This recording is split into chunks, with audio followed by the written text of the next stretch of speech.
Sin duda, el concepto del infinito es uno de los conceptos que más son usados en el cálculo diferencial e integral.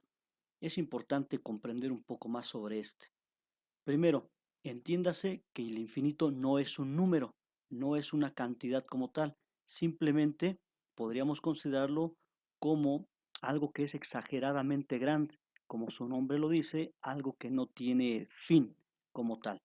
Vamos, nunca considerarlo como un número, puesto que este no es un número. Simplemente vamos a decir entonces que es un concepto que hace referencia a una cantidad exageradamente grande. Estudiemos un poco más sobre este. Analicemos una paradoja de Zenón. Una muy famosa paradoja de varias que tiene es Aquiles y la tortuga. Vamos a leer un poco sobre ella. La paradoja dice así: Aquiles se dispone a correr frente a una tortuga que los dioses han enviado a modo de desafío. Puesto que Aquiles se siente muy superior, propone que la tortuga salga algún tiempo antes que él. La tortuga sabia acepta la ventaja y parte antes. Todo lo que Aquiles tiene que hacer es alcanzar a la tortuga y luego rebasarla para llegar antes a la meta. Para ello, tiene que alcanzar primero el punto que la tortuga tenía en el momento en que él parte. Cuando llega allí, la tortuga va avanzando hasta un punto más allá, el cual Aquiles tendrá que alcanzar antes de dar caza a la tortuga. Cuando llega a este nuevo punto, la tortuga ya lo ha abandonado para hallarse un poco más allá.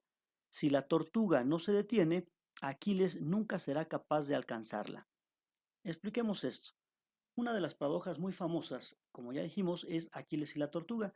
Trata de una carrera entre el semidios Aquiles y una tortuga. Parece ser que Aquiles se dispone a correr contra la tortuga y bien, si nosotros analizamos esto, sabríamos que Aquiles obviamente le ganaría a correr a una tortuga. Mas, sin embargo, puesto como Zenón lo decía en su paradoja, eh, parece ser que Aquiles jamás alcanzaría a esta tortuga. Veamos por qué. Cuando inicia la carrera, Aquiles, antes de iniciarla, le dijo a la tortuga, o le dio más bien a la tortuga, un chance de adelantarse un poco. Vamos a suponer que Aquiles va a iniciar la carrera en esta posición, mientras que la tortuga la iniciaría en esta posición. Una vez que inicia la carrera, ahora sí, ambos, tanto la tortuga como Aquiles, van a empezar a correr. Aquiles supone que él va a correr lo suficientemente rápido como para alcanzar a la tortuga en un punto. Mas, sin embargo, la idea de la paradoja es, si Aquiles llega a esta posición donde la tortuga inició, pues Aquiles estará en este punto, pero la tortuga también habrá corrido un tanto de tal modo que se ha desplazado y ella se encontrará en un punto más adelante que Aquiles. Tal vez no se desplazó lo mismo que Aquiles, puesto que es una tortuga, se desplaza una cantidad menor, mas sin embargo se ha desplazado y por tanto está enfrente de Aquiles. Entonces Aquiles tiene que alcanzarla nuevamente. Si Aquiles sigue corriendo, llegará a el punto donde la tortuga se encuentra, mas sin embargo ella ya no estará en ese lugar, ella habrá avanzado y se pondrá en un lugar más adelante. Y nuevamente observamos que la distancia que se ha desplazado la tortuga es menor a la que Aquiles lo ha hecho, puesto que Aquiles es más veloz. Mas, sin embargo, la tortuga sigue ganando la competencia. Cuando Aquiles vuelve a correr, nuevamente está en la posición de la tortuga anterior y la tortuga estaría en una posición más adelante.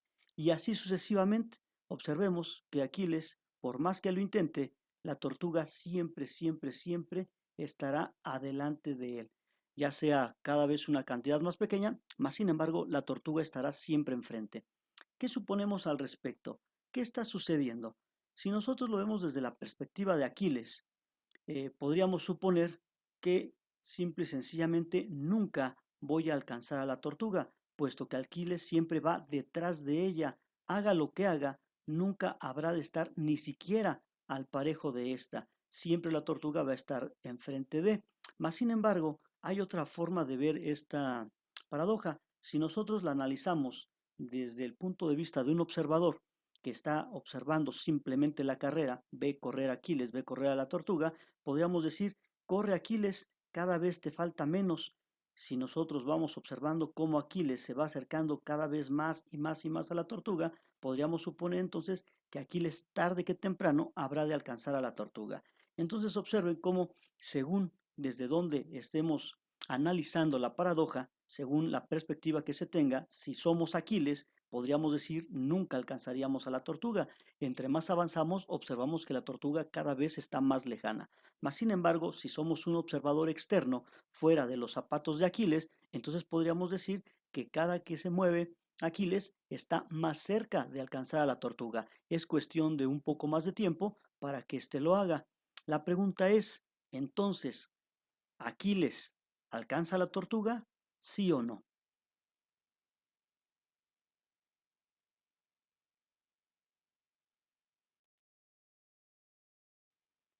Analicemos una segunda paradoja. Supongan que la niña quiere llegar a la puerta de su casa. Para ello tiene que caminar por este camino que hemos ilustrado con una línea en color negro. Pero no es tan simple. No se trata solo de caminar y llegar, sino que vamos a hacerlo más interesante. La niña va a dar un primer paso. Después, el segundo paso habrá de ser a la mitad de este primer paso, como lo muestro aquí. Damos un paso y el segundo va a ser a la mitad del anterior. Después, el siguiente paso tendría que ser a la mitad del anterior también.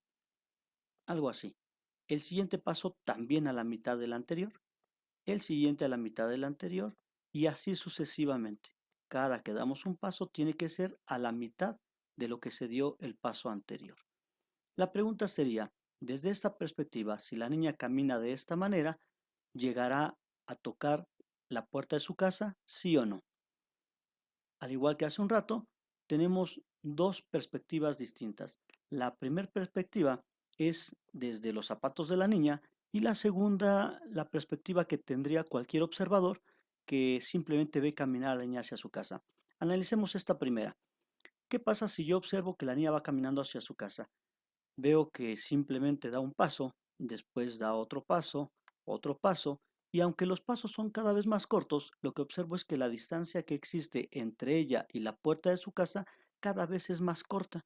Luego entonces yo podría suponer que efectivamente la niña habría de llegar a su casa. Si llega a su casa, tal vez se tarde mucho tiempo, porque cada vez avanza menos, mas sin embargo, de que llega a su casa, eso es un hecho. Eso es lo que podríamos suponer si nosotros estamos desde esta perspectiva. Pero vamos a ponernos en los zapatos de la niña. La segunda perspectiva significa que nosotros somos la niña. Estamos aquí. Pónganse en los zapatos y veamos lo que ocurre. Doy un paso. Veo que la puerta ahora está más cerca. Doy un siguiente paso. Veo que la puerta está cerca. Un siguiente paso. Un siguiente paso. Un siguiente paso. ¿Qué estamos observando? ¿Se dan cuenta que entre más caminamos, más pasos nos faltan para llegar a la puerta? Es decir, lejos de observar que la puerta se está acercando o bien que la distancia entre la niña y la puerta es más corta, observamos todo lo contrario. La puerta se está alejando cada vez más. Cada que doy un paso, ahora la puerta está más lejos. Es decir, entre más pasos doy, más pasos me harán falta para llegar a la puerta. Por lo tanto, si lo analizamos desde esa perspectiva, podríamos suponer que no, jamás llegaremos a tocar la puerta caminando de esta manera. Entonces, vean que nuevamente es una paradoja donde seguramente está implícito el infinito otra vez. Por un lado, observo que si camino de esta manera, podría llegar a la puerta y por otro lado, digo que jamás llegaría a tocar la puerta. ¿Ustedes qué opinan?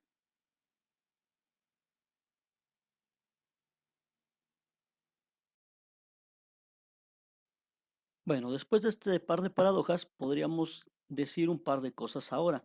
El infinito no es una cantidad, más sin embargo es un concepto muy curioso. Observamos que el infinito se comporta muy grande y en ocasiones muy pequeño, o sea, el infinito no necesariamente es algo exageradamente grande. También podríamos ir al lado contrario y decir que es algo exageradamente pequeño. Esto hace suponer que no hay un tipo de infinito, sino más bien hay diversos infinitos, unos más grandes que otros. Algunos infinitos son inmensamente grandes y otros más son inmensamente pequeños. De hecho, se conocen como infinitesimales. Algo que nos debe quedar muy claro es, no existe un solo infinito, existen infinito de infinitos. muchos tamaños de infinitos. Cada infinito podría ser diferente. Hay infinitos pequeños, hay infinitos grandes, infinitos muy, muy grandes, etcétera. Y una cosa más, cuando queramos estudiar o entender algún problema que tiene que ver con el infinito, la sugerencia es el infinito no lo debes estudiar desde el centro o de dentro de este.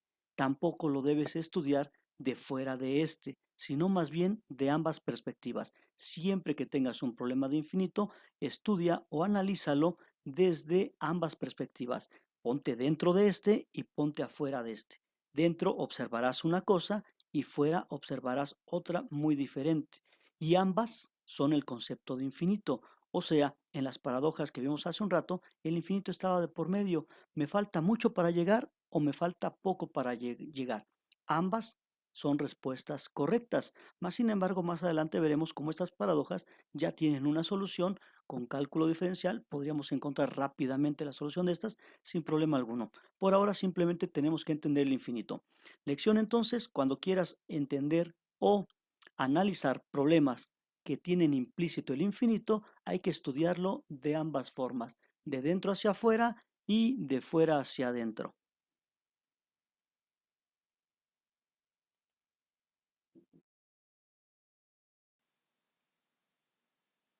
Aquí llegamos al final de este video. No olvides dar clic en el enlace practicar y realizar todos tus ejercicios. Nos vemos en el siguiente video.